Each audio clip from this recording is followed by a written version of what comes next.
Oremos. Amado Dios Padre, que por medio de nuestro Señor Jesucristo el día de Pentecostés derramaste con infinito amor la gracia de tu Santo Espíritu, que es fuente brotante de vida eterna. Hoy, al leer tu palabra, te pedimos humildemente, ven Espíritu Santo, guíanos y concédenos espíritu de discernimiento, sabiduría y revelación, para que podamos conocerte y vivir conforme a tu perfecta y amorosa voluntad. Amén.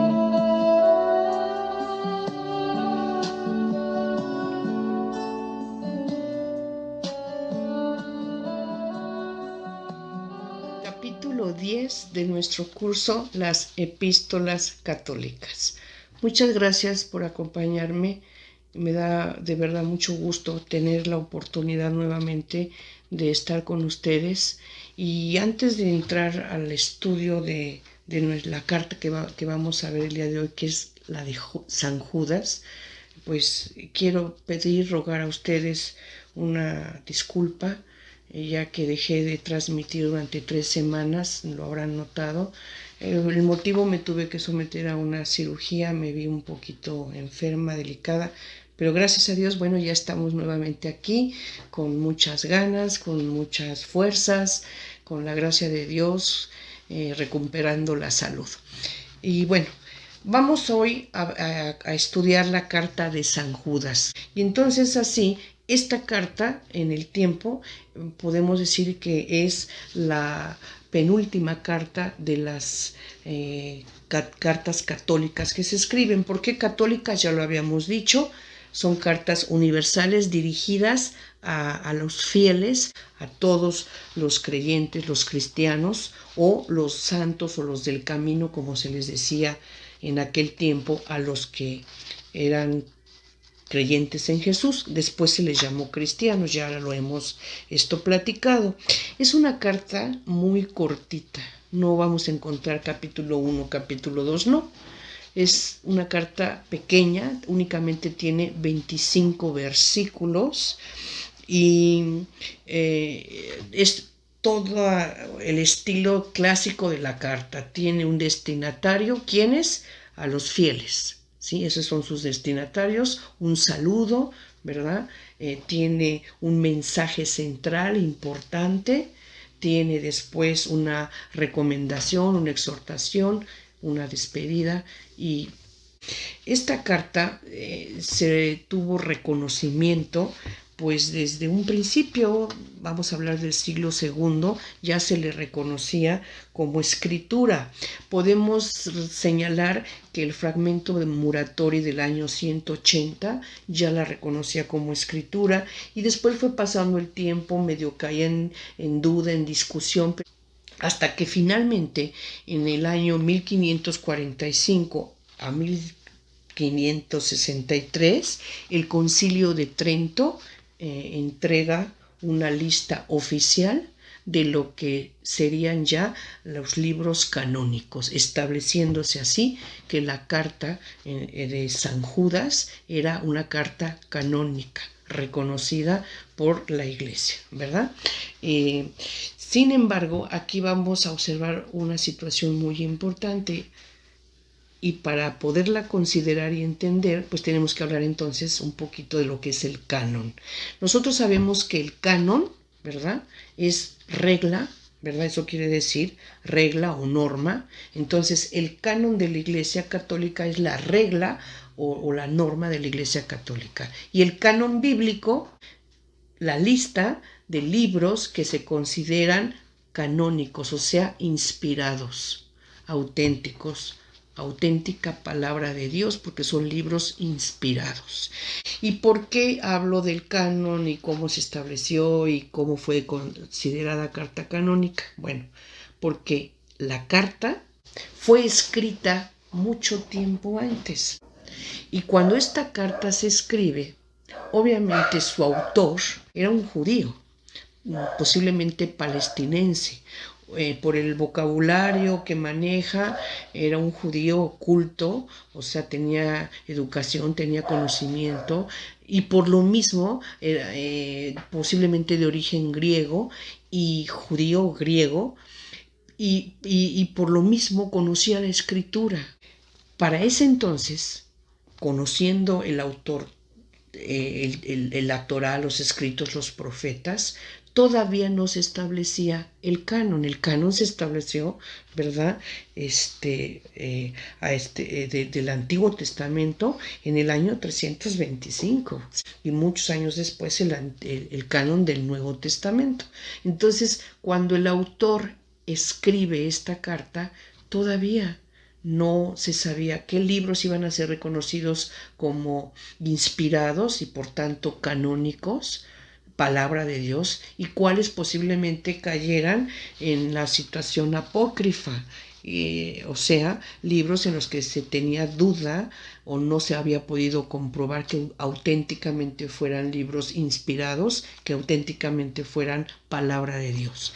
Entonces, el autor, cuando escribe esta carta, hace referencia a literatura que ahora ya se considera intertestamentaria, ¿sí? Entonces, no porque quisiera ser rebelde o no la quisiera reconocer, o sí lo quisiera reconocer de más, sino, repito, todavía no se establecía la canonicidad de alguna carta o la calificación de intertestamentaria. Entonces, el autor, cuando escribe la carta, que es canónica, lo hace en base a literatura intertestamentaria. Hace referencias a libros apócrifos que no entraron en el canon, como sería el caso de la carta de Enoc, entre otras que vamos a ir señalando. Entonces, con este comentario previo que quería yo hacer, y es necesario para poder entender la carta, podemos entonces ya hablar un poquito de su autor. ¿Y qué podemos decir de su autor? Bueno, de entradita, la carta de San Judas no la escribió Judas Tadeo.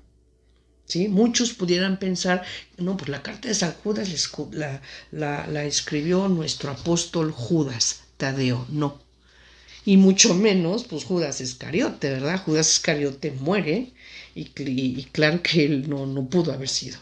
Pero Judas tampoco lo fue. Entonces, ¿quién escribe esta carta? Bueno, nosotros nos vamos a poder dar cuenta que esta carta la escribe un autor, ¿verdad? Anónimo, no sabemos quién, que se hace llamar, ¿verdad? A Judas, hermano de Santiago.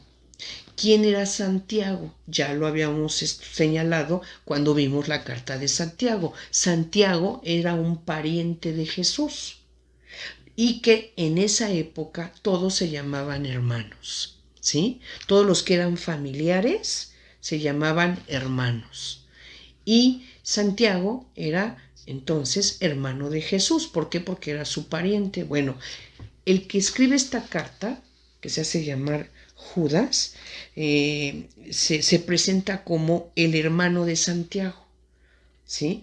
Entonces, también conoció a Jesús. Por tanto, que esta carta es pseudoepígrafa, ¿sí? ¿Qué quiere decir? Que está firmada con un nombre que no es la del autor. Permanece en el anonimato. Y posiblemente esta carta, repito, se escribió entre el año 90 y 100 por un palestinense de origen judío, ¿verdad? Griego, ¿verdad? Que manejaba un griego, por lo tanto, el idioma, un buen depurado, tenía buen vocabulario, era una persona culta. Eso es lo que podemos decir del autor. Y entonces, ahora sí, tal vez yéndonos a ver un poquito nuestro material, vamos a ver cómo viene estructurada esta carta. Veamos pantalla.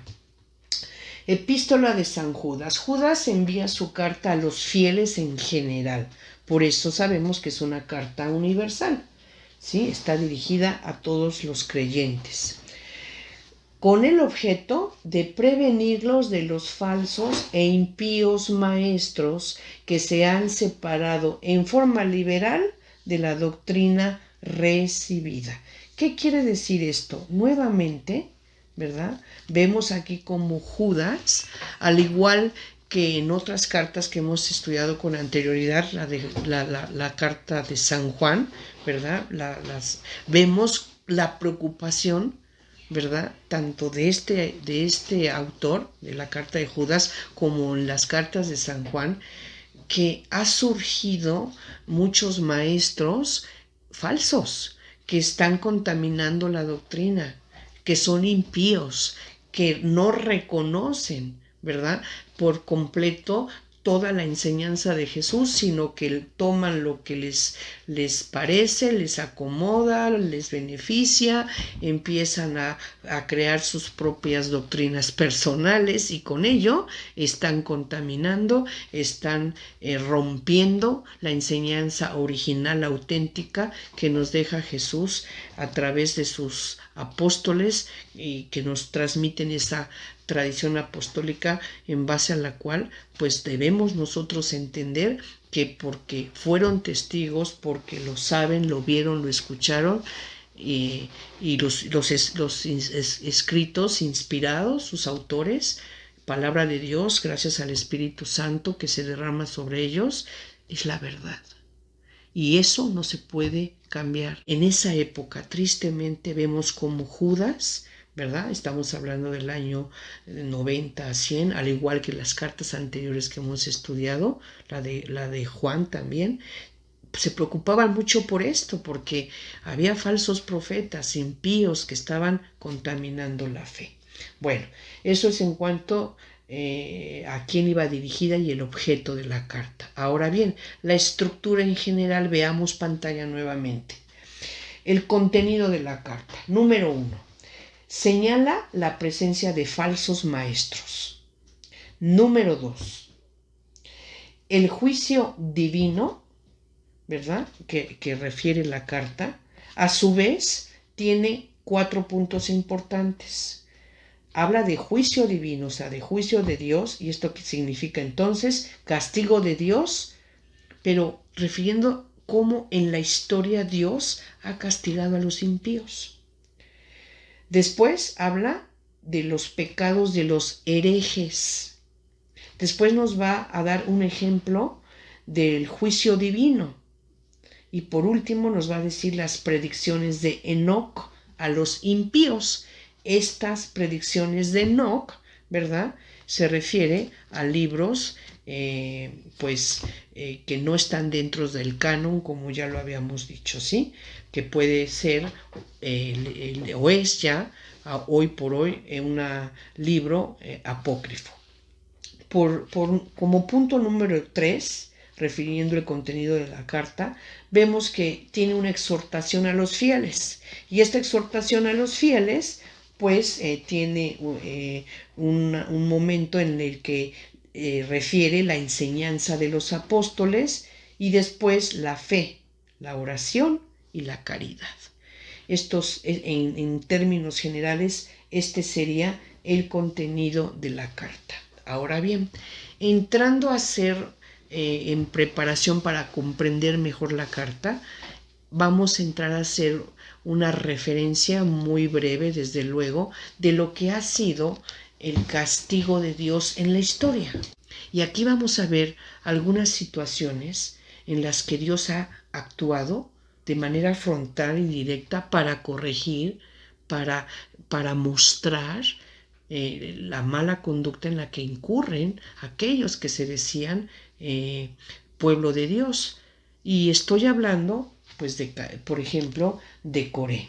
¿Qué podemos decir de Coré? Bueno, Coré era un hebreo que sale de la esclavitud siguiendo a Moisés, que es el que logra la liberación del pueblo judío de Egipto, de la esclavitud. Salen en esa caravana, cruzan el río Jordán y llegan al desierto del Sinaí. Y ahí en el desierto del Sinaí, bueno, ya empiezan las quejas, las inconformidades, que les tenían mucho calor, que tenían hambre, que no tenían agua, olvidándosele al pueblo los portentos que había hecho Yahvé Dios, mostrando su amor, su protección hacia el pueblo judío.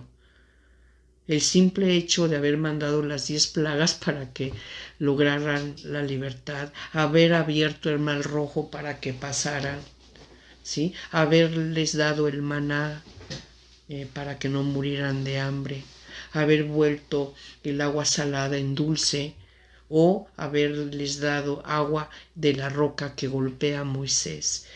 Portentos que estaban ocurriendo, de los que estaban siendo testigos, y que sin embargo Coré, faltando a la fe, faltando al reconocimiento y a la obediencia que debía haber seguido, se sublevó. ¿Y qué hizo? Fue contra Moisés, contra su liderazgo, contra la autoridad que Dios le estaba dando para ser, ¿verdad?, aquel que guiara al pueblo de Dios hacia la tierra prometida, ¿sí? Con la posición que tenía de líder, de dirigente, y su hermano, ¿verdad?, con el carácter de sacerdote, y el servicio que tenían que dar en el templo. Entonces, que ambos, tanto Moisés como su hermano, pues eran de la tribu levita, ¿sí? Que por disposición de Dios eran los que llevaban a cabo, ¿verdad?, el servicio en el templo. Eran oficialmente por designio de Dios los que servían en el templo, los que entraban al Santísimo o Santorum, que era el tabernáculo, a la presencia de Dios, entraba Moisés, ¿no? Entonces Core dice, bueno, ¿y por qué nada más él o su hermano? Entonces se rebela en contra de Moisés, y cuando esto ya se convierte en una rebelión grande que puede causar separación, división y pérdida, ¿verdad?, de lo que eran las tribus del pueblo de Dios, que eran los hebreos, las 12 tribus, se podían verse afectadas gravemente por este movimiento de división que estaba provocando Coré. Dios lo castiga. Dios lo castiga, y lo vamos a ver más adelante. Se abre la tierra, traga a los que se estaban sublevando en contra de Moisés como castigo.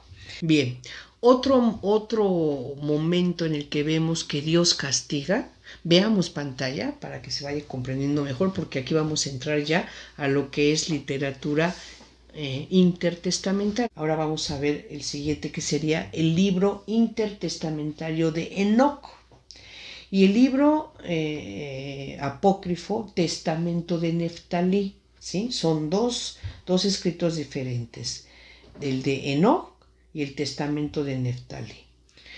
En este caso se refiere el castigo de Dios a los nefilims, o sea, a los llamados hijos de Dios. ¿Por qué? Por haber faltado a su naturaleza y voluntad de Dios al haberse unido con mujeres humanas. ¿Sí? Esta situación se refiere muy brevemente, no da más explicación, lo encontramos en Génesis, cuando se habla de los nefilims, hijos de Dios. ¿Y qué son? Eran ángeles caídos, vamos a decirlo, ¿sí? Ángeles que desobedeciendo a Dios, yendo en contra de su voluntad, siendo ángeles, se unieron a mujeres humanas, y que esta unión fue desagradable a Dios. ¿Por qué? Porque estos ángeles caídos, estos hijos de Dios, pero que eran caídos, eran los nefilins, como lo refiere la Biblia, habían tenido relaciones sexuales con mujeres humanas, y habían nacido de esa unión gigantes, ¿sí? Que la historia los reconocía, gigantes enormes con fuerza descomunal, que causaban mucho daño, por naturaleza violentos, en fin. Entonces, bueno, Dios castigó a estos llamados hijos de Dios, o nefilins, como se le mencionan aquí muy brevemente en nuestra escritura, y los envió al castigo, ¿verdad?, desterrándolos, arrojándolos a esperar el juicio final.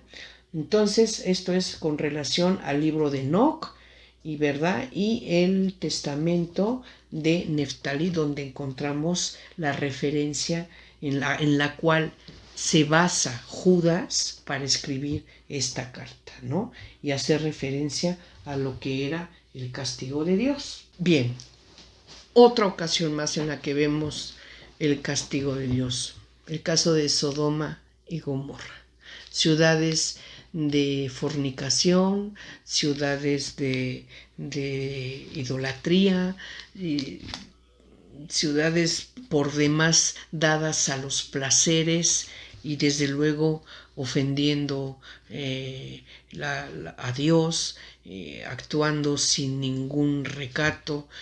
Sodoma y Gomorra fueron destruidas, nosotros lo sabemos.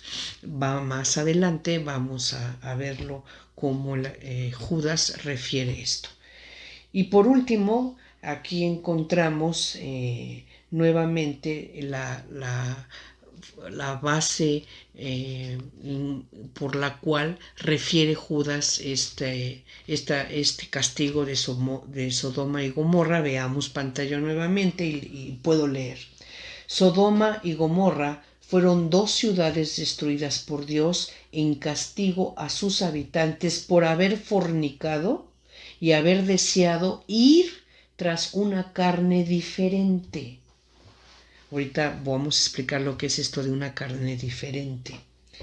Y esto lo podemos ver en Génesis, capítulo 19, 4-25, que obviamente es libro que lo encontramos en la Biblia, está dentro del canon, y en el libro apócrifo, aquí sí es la referencia que podemos dar, es el testamento de Neftalí. El testamento de Neftalí que no está en el canon, es un escrito apócrifo. En base a estos dos es que el autor, Judas, el autor de la carta que estudiamos, está hablando del castigo de Dios. Y por último, sigamos viendo pantalla, el ángel, otra ocasión en la que se da un castigo, es cuando, o más que un castigo, más bien aquí vamos a ver cómo reacciona el ángel, o el arcángel, mejor dicho, el arcángel Miguel. Cuando muere Moisés, según literatura apócrifa, el arcángel San Miguel luchó contra un ser oscuro, maligno, luchó contra él por el cuerpo de Moisés, una vez que él ya había fallecido. ¿Y dónde encontramos esta referencia? Bueno, esta referencia lo encontramos en un libro apócrifo apocalíptico. Veamos pantalla. ¿Sí? Parte final, párrafo final de la pantalla dice: el arcángel Miguel luchó con seres oscuros por el cuerpo de Moisés y fueron arrojados en castigo divino según las tradiciones del Antiguo Testamento.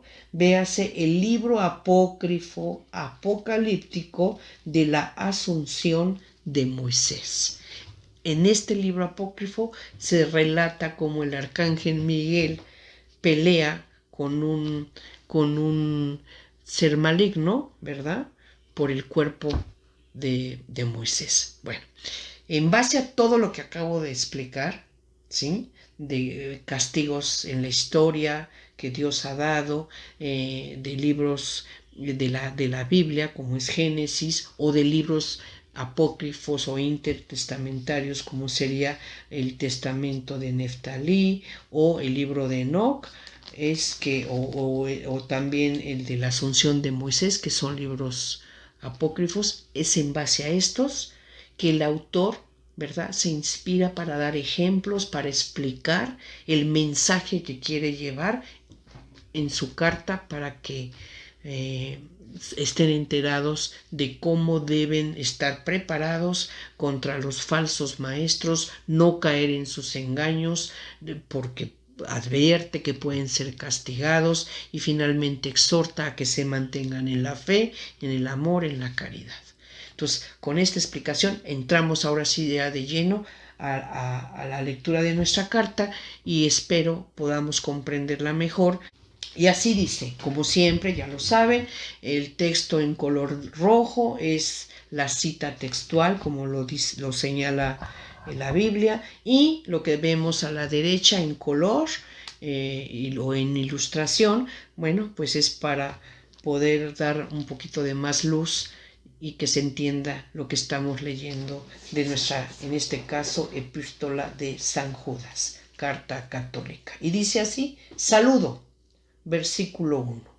Judas, o sea, el que escribe la carta, que ya sabemos que es un nombre que se da, no es su verdadero nombre, así se hace llamar Judas, siervo de Jesucristo, hermano de Santiago, a los que han sido llamados, amados de Dios Padre y guardados para Jesucristo. A vosotros, misericordia, paz y amor abundantes. ¿Qué podemos rápidamente comentar de este versículo 1 y 2? Bueno, pues veamos qué dice aquí en el texto amarillo-negro. Dice, la carta se dirige a los fieles cristianos en general que conocen las tradiciones judías y es por eso que esta carta refiere textos que en su tiempo eran parte de su fe y guía espiritual. El término siervo, porque aquí vemos en el versículo 1 que dice Judas, siervo de Jesucristo. ¿Por qué dice el autor que él es un siervo? Bueno, porque el término siervo es un título de honor. Se consideraba como un título de honor. Moisés era siervo o fue siervo, pero al mismo tiempo tiene un doble significado. Y también el término siervo tiene una condición de servicio, como nos los enseñó nuestro Señor Jesucristo, ¿sí? Que él servía al Padre, ¿verdad? Es una condición de servicio, de amor, de dar, eso es. Pasemos al versículo 3. Doy lectura. Veamos pantalla. Motivo de la carta, versículo 3. Queridos, tenía yo mucho empeño en escribiros acerca de nuestra común salvación y me he visto en la necesidad de hacerlo para exhortarlos a combatir por la fe que han sido transmitida a los santos. Los santos son los que creen en Jesucristo. Así se les llamaba en un principio, santos o los del camino. Ya tiempo después se les empezó a llamar cristianos, pero en un principio se les llamaba santos. Entonces, retomando, dice, para exhortarlos a combatir por la fe que han sido transmitida a los santos de una vez para siempre. Versículo 4. Porque se han introducido solapadamente algunos que hace tiempo la Escritura señaló ya para esta sentencia. Son impíos que convierten en libertinaje la gracia de nuestro Dios y niegan al único dueño y Señor nuestro, Jesucristo. ¿Sí? Aquí lo estamos ilustrando. Es la herejía, ¿verdad? Herejía es una palabra griega que se traduce como yo elijo. Eso quiere decir herejía. Yo elijo. Entonces, un hereje es el que elige no creer, ¿verdad? No creer en la palabra de Dios, no creer en Dios, total y absolutamente o parcialmente, como lo estaban haciendo en esta ocasión. Si no están aceptando la enseñanza de Jesucristo en su forma auténtica, original, pura, como la enseñó Jesucristo y fue transmitida a los apóstoles, y estos a su vez la transmiten, la tradición apostólica de la iglesia, y en este caso estos maestros no la aceptan, eligen no aceptarla por completo, original, pura, y la empiezan a rechazar en partes, a modificarla, a adulterarla, a contaminarla, están cayendo en herejía. ¿Sí? ¿Y qué quiere decir herejía? Yo elegí no creer esto, elegí cambiar esto, elegí modificarlo, elegí creer a medias. Eso es una herejía. ¿Sí? Bueno, esto obviamente no es agradable a Dios. Falsos profetas que desvían a aquellos que están buscando conocer la verdad y caen en sus manos. ¿Y qué les provocan? A esos maestros que provocan ceguera a aquellos que les quieren enseñar la luz. Los hacen salir de la verdad, les provocan ceguera y con eso empiezan a manipularlos, empiezan a controlarlos, empiezan a beneficiarse ellos con sus enseñanzas, ¿verdad? ¿Qué es lo que les conviene? Entonces, estos son los falsos maestros, los impíos, como los llama aquí el autor de la carta de Judas. Veamos, vayamos ahora, estamos ya en el versículo 5 de la epístola de Judas y refiere los falsos doctores, el castigo que les amenaza. ¿Sí? Demos lectura. Versículo 5.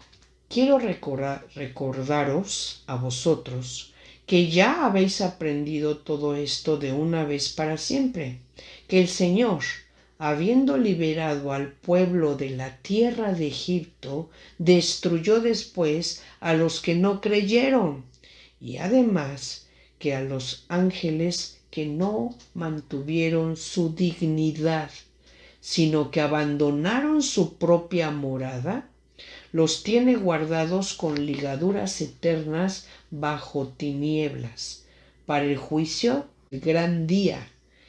Y lo mismo Sodoma y Gomorra, y las ciudades vecinas que como ellos fornicaron, y se fueron tras una carne diferente, padeciendo la pena de un fuego eterno, sirven de ejemplo. Aquí está. Esta parte que estamos leyendo precisamente es en donde encontramos que el autor, para explicar el castigo que les va a venir a los impíos, explica esto dando como ejemplo los anteriores castigos que se han dado en la historia y refiere, ¿verdad?, el castigo de Coré, en la situación de aquellos ángeles que se unieron a mujeres y el castigo que les vino a ellos y el castigo que le vino a Sodoma. Lo podemos estar viendo en pantalla, el ejemplo de esto. Observemos, dice en un texto verde: como ejemplo y advertencia refiere 3 castigos de Dios. Y aquí estamos viendo en la primera ilustración cómo se está abriendo la tierra. Se tragó a Coré por haberse sublevado, por haber querido combatir el liderazgo de Moisés. Se abre la tierra y fue tragado él con sus familias, con varias tribus que ya estaban insurrectos, ¿verdad? En la ilustración de abajo estamos viendo a un gigante ahí, ¿verdad? Bueno, ese fue el producto de la unión de mujeres humanas con los hijos de Dios, como se les refiere en los libros apócrifos. Estamos viendo aquí que nacen los grandes gigantes de la historia. Eran resultado de los ángeles que se habían unido con mujeres. Estos eran los hijos que tenían y eran crueles, sanguinarios, violentos, causaron mucho daño. Y por último estamos viendo una ilustración ahí de cómo cae el fuego sobre Sodoma. Todos estos, ¿verdad?, fueron castigados. Sodoma, ¿verdad?, con el fuego. Los ángeles que se unieron a mujeres fueron enviados también desterrados para esperar el juicio del gran día. Y Coré, bueno, fue tragado por la tierra junto con todos los que le siguieron o se sublevaron a Moisés. Bien, continuamos y veamos nuestra siguiente diapositiva para darle lectura al versículo 8 de la epístola de Judas, donde habla de blasfemias. Dice, sus blasfemias. ¿De quién? Pues de los impíos. Y dice, igualmente estos, a pesar de todo, alucinados en sus delirios, manchan la carne, desprecian el señorío e injurian a las glorias. En cambio, el arcángel Miguel, cuando altercaba con el diablo disputándose el cuerpo de Moisés, no se atrevió a pronunciar contra él juicio injurioso, sino que dijo, que te castigue el Señor. Pero estos injurian lo que ignoran y se corrompen en las cosas que como animales irracionales conocen por instinto. Bueno, ¿qué son las glorias? Los ángeles de luz. Son seres celestes. Cuando dice glorias, dice injurian, desprecian el señorío y injurian a las glorias. ¿Quién es el señorío? Pues es obviamente nuestro Señor Jesucristo, ¿sí? O sea, aquí se refiere que desprecian a Jesucristo y que además injurian a los ángeles. Eso quiere decir. En cambio, dice, vean cómo el arcángel Miguel ni siquiera emite juicio. Es tan respetuoso de Dios, sabe que el juicio le corresponde a Dios, que el arcángel Miguel, cuando peleó con Satanás, con el diablo, por el cuerpo de Moisés, ni siquiera lo injurió, ni le dio una maldición. El arcángel Miguel, un ángel, un arcángel, un ser celeste de luz, ¿verdad? En amor a Dios, simplemente dijo que te castigue el Señor. Fue todo. Dice, así es como debe de actuar, ¿verdad? Una persona que es de Dios, reconociendo el señorío de nuestro Señor Jesucristo, el poder, el amor que le debemos del poder que tiene Dios y el amor que le debemos demostrar a Dios. A Él le corresponde el juicio, no a nosotros. ¿Y por qué actúan así? Dice, bueno, pues porque no saben lo que están desconociendo, ¿verdad? Reaccionan como animales irracionales, por instinto. Dice, no se percatan, no se imaginan el daño que se están provocando y el daño que están provocando. O sea, no están reaccionando de manera inteligente, amorosa, humana, razonada, sino de manera brutal, animal, irracional, ¿no? Porque no saben, no conocen, no entienden lo grave de esto. Para entender esto, doy lectura. Dice, a pesar de haber recibido la gracia de la fe, se desviaron, injurian lo que ignoran y se corrompen. ¿De quién está hablando? De los falsos maestros que están surgiendo. Los impíos desconocen el magisterio de la iglesia, ¿sí? Y cuando habla de los falsos maestros, dice que incurren en 3 pecados. Dice, ¿qué están haciendo estos falsos maestros? Están cayendo en 3 pecados. Veamos pantalla. Primero, pecado de carne, como el de los ángeles caídos y los sodomitas. ¿Qué pasó? ¿Por qué pecado de carne? Ya dijimos, porque eran ciudades de fornicación, de desorden, de placeres desenfrenados. Y cuando Dios envía a los ángeles para destruir la ciudad de Sodoma y Gomorra, entraron bajo una apariencia de seres humanos. Y nosotros sabemos que llegaron a casa de Lot, ¿sí? No puedo regresarme mucho a explicar esto, pero bueno, Lot era sobrino de Abraham. Entonces, cuando Abraham sabe que los ángeles van a ir a destruir a Sodoma, pues obviamente Abraham se preocupa porque dice, es que ahí está mi sobrino Lot. Y empieza a pedirle a Dios, a través de los ángeles, pues que no destruya Sodoma. ¿sí? Que qué tal si hay hombres justos, y empieza diciendo, ¿qué tal si hay tantos, o creo que 50 hombres justos? Y Dios dice, si hay 50 hombres justos, no destruyó Sodoma. Bueno, y si hay 40, y si hay 30, y si hay 20, y Dios dice, ok, no destruyó Sodoma. Pero, ¿qué sucede? Que llega, me parece que dice, si hay 10 que sean justos, Dios le dice, no destruyó Sodoma.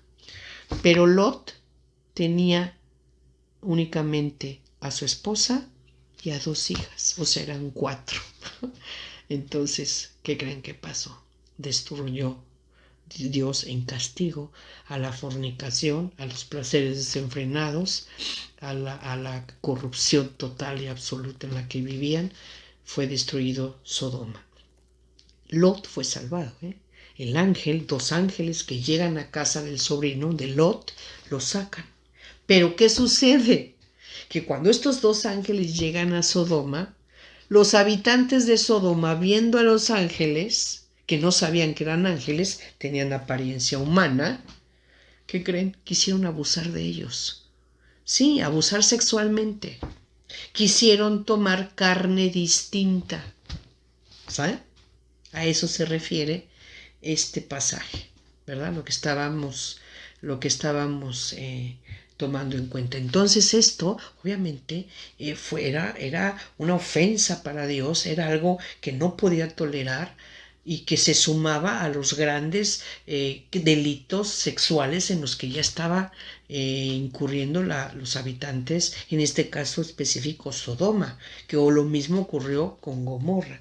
Entonces, bueno, fueron destruidos porque, como decimos, cayeron en pecado de carne como el de los ángeles caídos y los sodomitas. Segundo pecado, desprecio de la soberanía de Jesús y de su juicio contra los pecadores.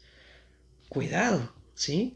Cuidado con que desprecies la soberanía, el poder, el reconocimiento de señores, rey de reyes, justo juez que debemos de saber que tiene Jesús, porque de eso goza.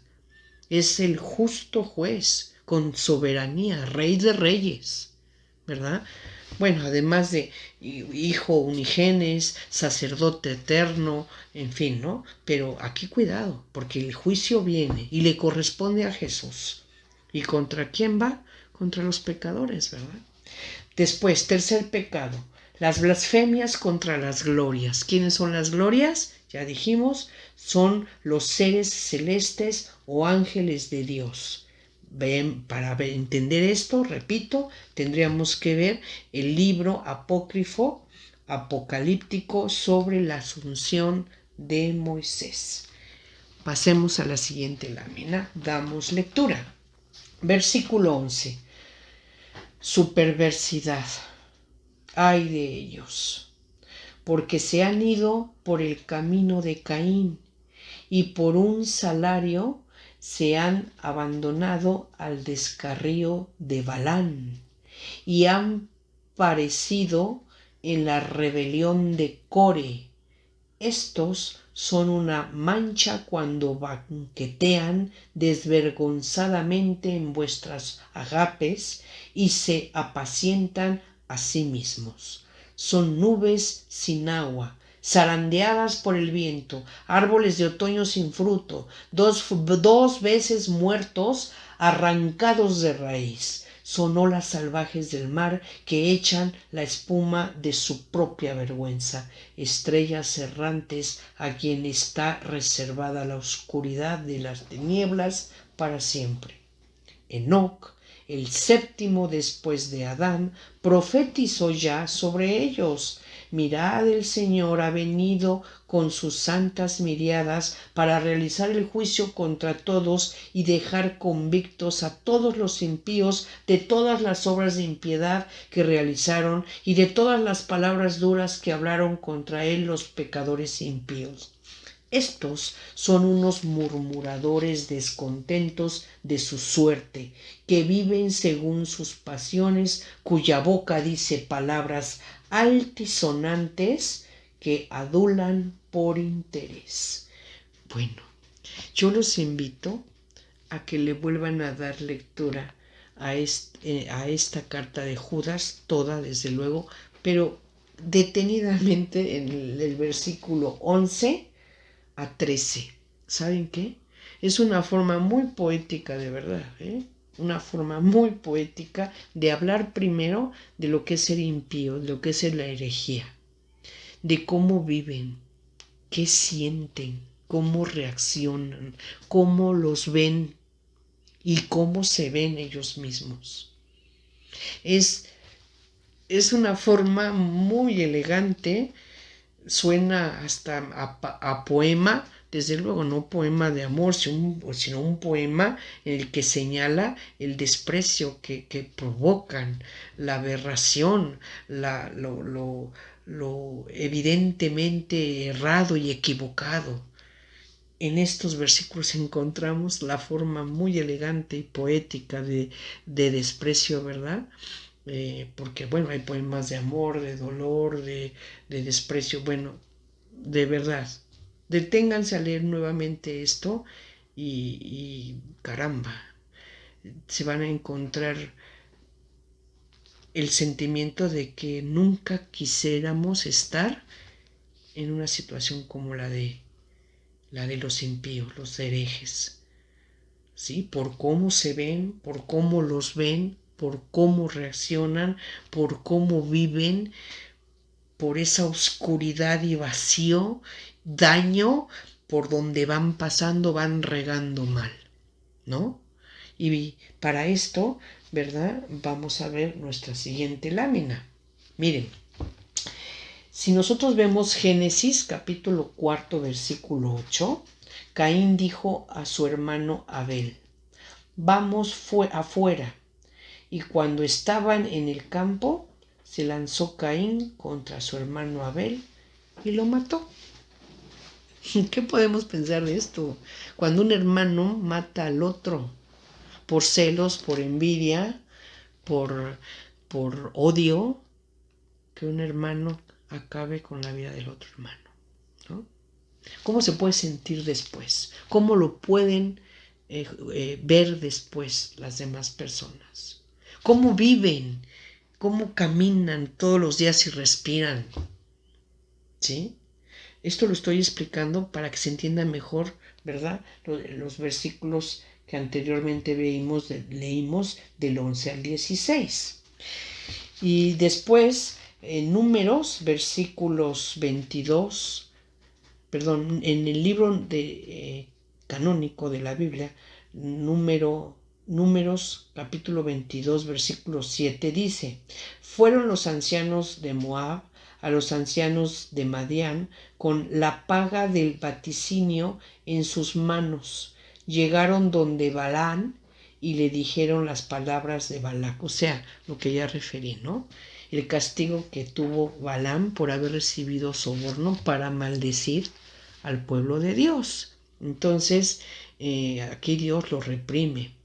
Y también en el mismo libro de Números, capítulo 16, versículo 19, nos refiere a Coré y dice, Coré convocó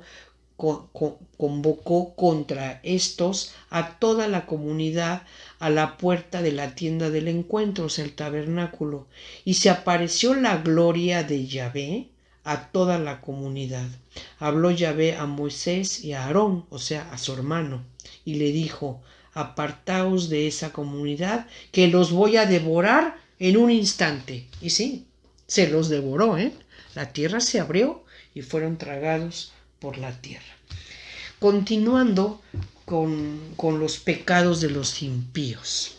La carta nos dice, si nosotros le damos lectura al versículo 16 de la carta, dice que los impíos en su perversidad son murmuradores, están descontentos todo el tiempo, descontentos con su vida, su suerte, su actuar, su situación, nunca están satisfechos. Entonces son murmuradores, están descontentos, viven según sus pasiones, en una vida desenfrenada, su boca, bueno, dice palabras altisonantes. Fíjense, no dije antisonantes, dije altisonantes. Ahorita voy a explicar lo que es eso.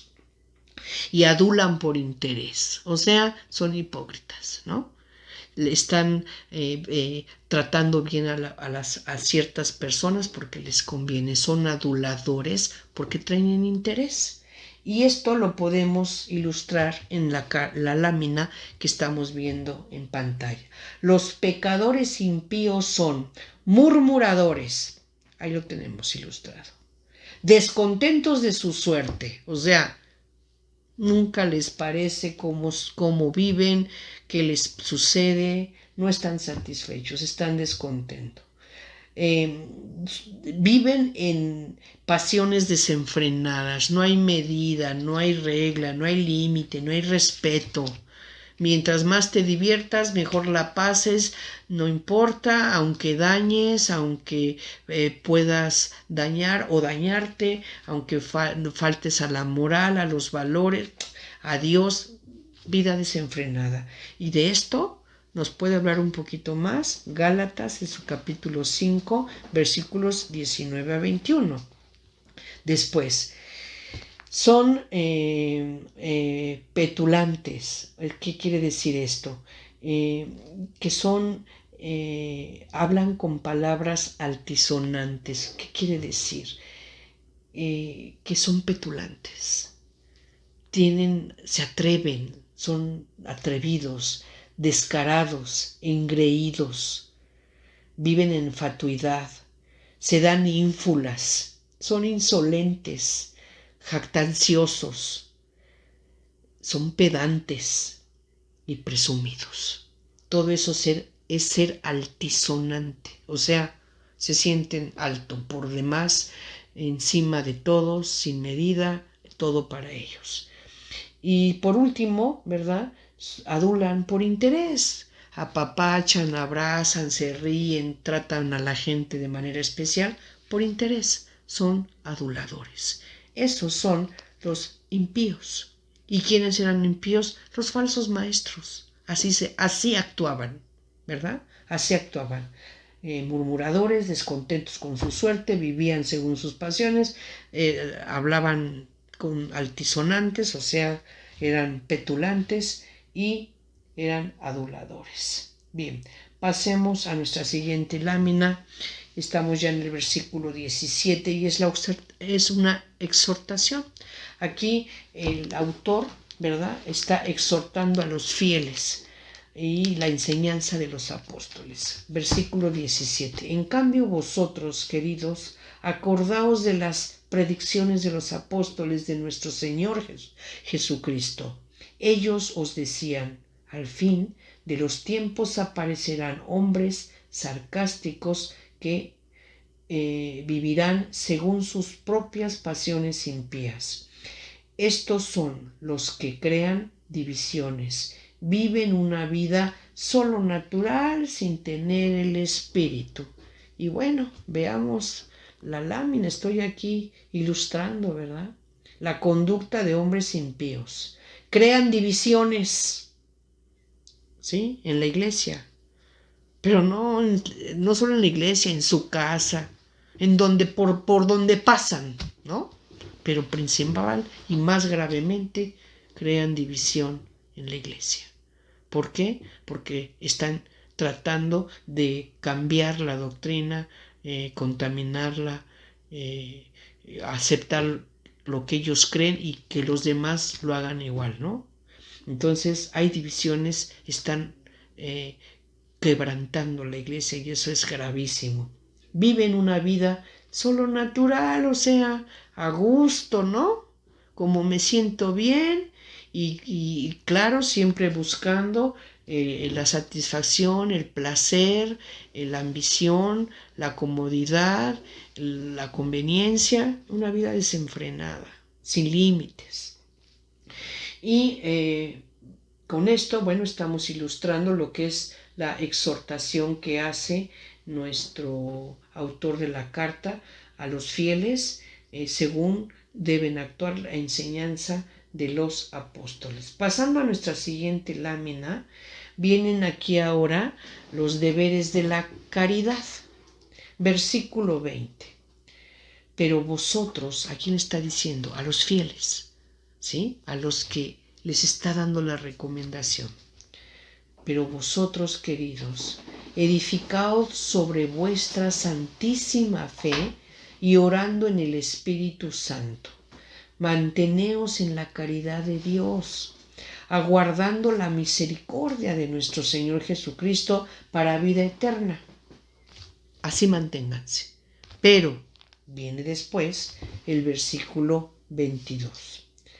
A unos, a los que vacilan y tratan, vuelvo a empezar. Versículo 22. A unos, a los que vacilan, tratad de convencerlos.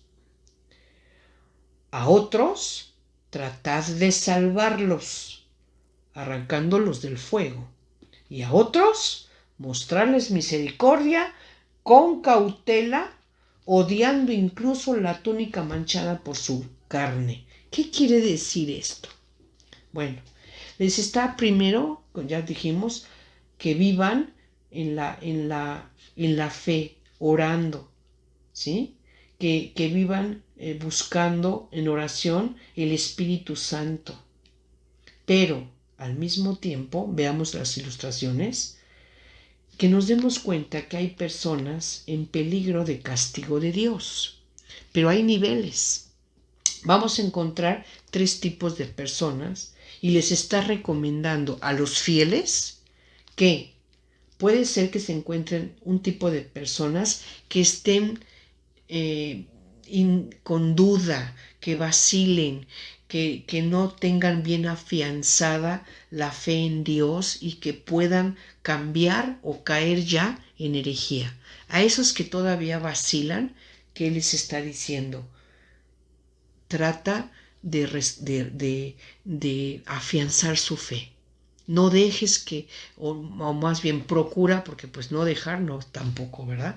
Procura afianzar su fe, que no vacilen, al contrario, aliméntalos, oriéntalos espiritualmente para que en lugar de vacilar y estar en duda, se afiancen en la fe.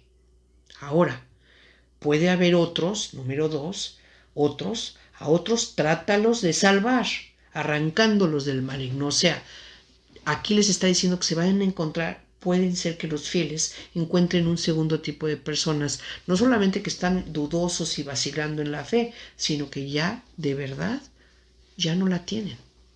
Ya cayeron en una situación en la que ya no creen, ya no tienen fe y obviamente se van a condenar. Dice, a esos trata de salvarlos, trata de rescatarlos, ¿verdad? Arrancándolos del maligno. O sea, háblales, llámalos, hazles saber que van camino a la perdición. Trata de rescatarlos y que regresen, que vuelvan a la fe. Tratemos de hacerlo. Pero también dice, y va a haber otros.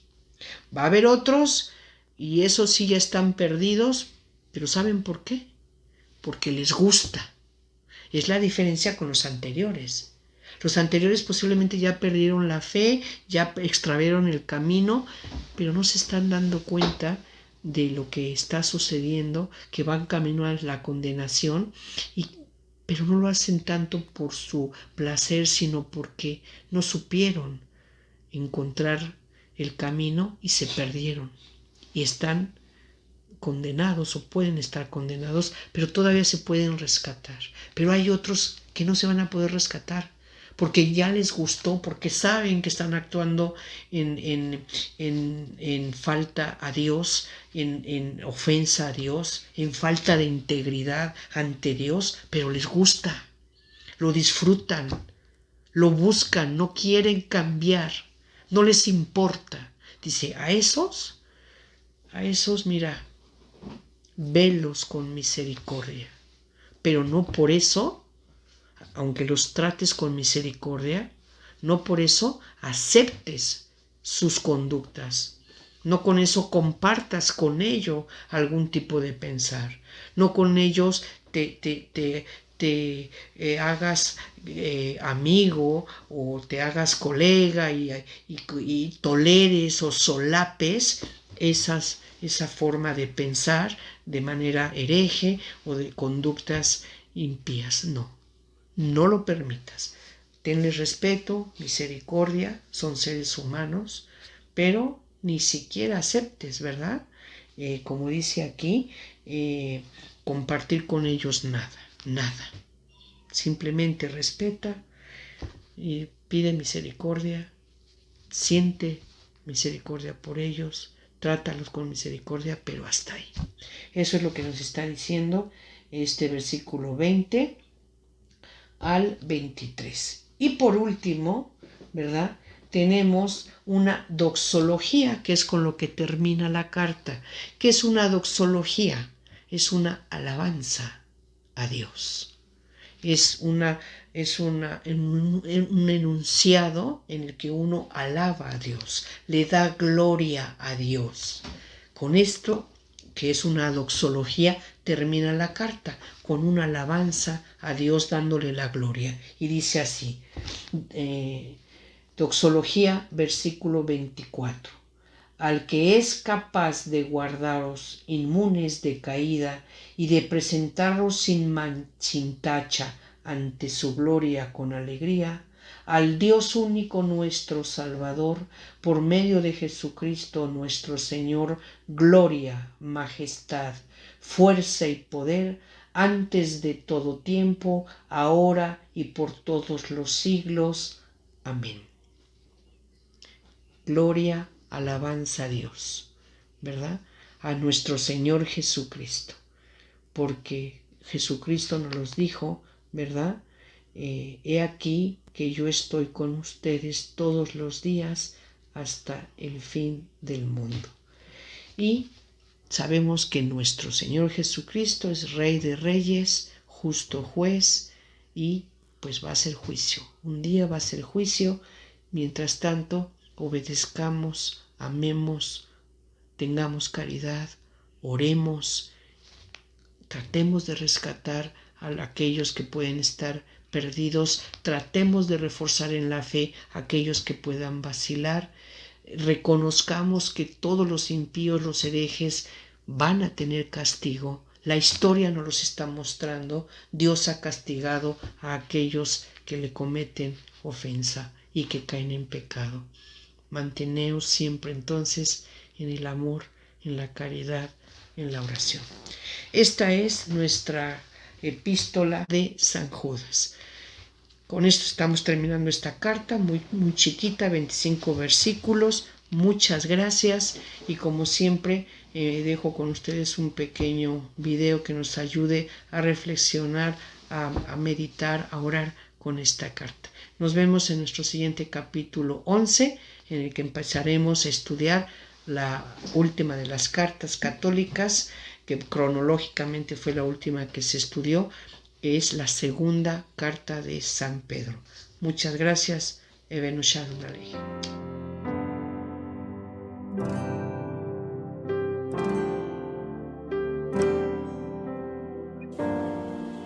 Y aquel que es poderoso para guardarte sin caer y de presentarte sin mancha delante de su gloria feliz.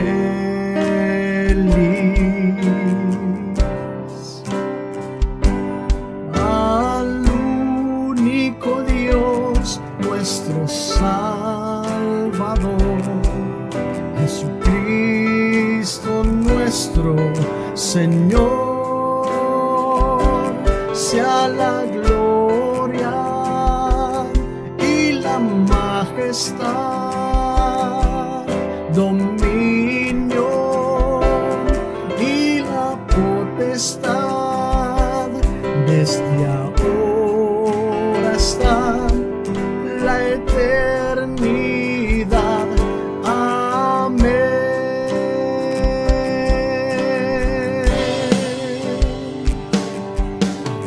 aquel que es poderoso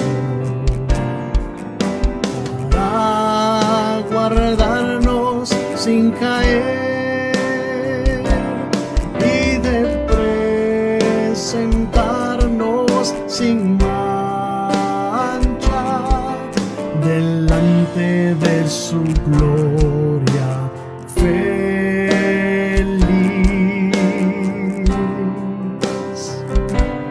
Al único Dios, nuestro Salvador, Jesucristo nuestro Señor, sea la gloria y la majestad, dominio y la potestad, desde ahora hasta la eternidad.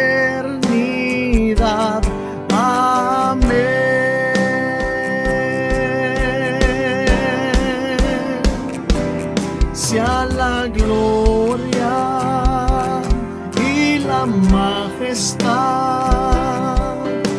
dominio y la potestad, desde ahora hasta la eternidad.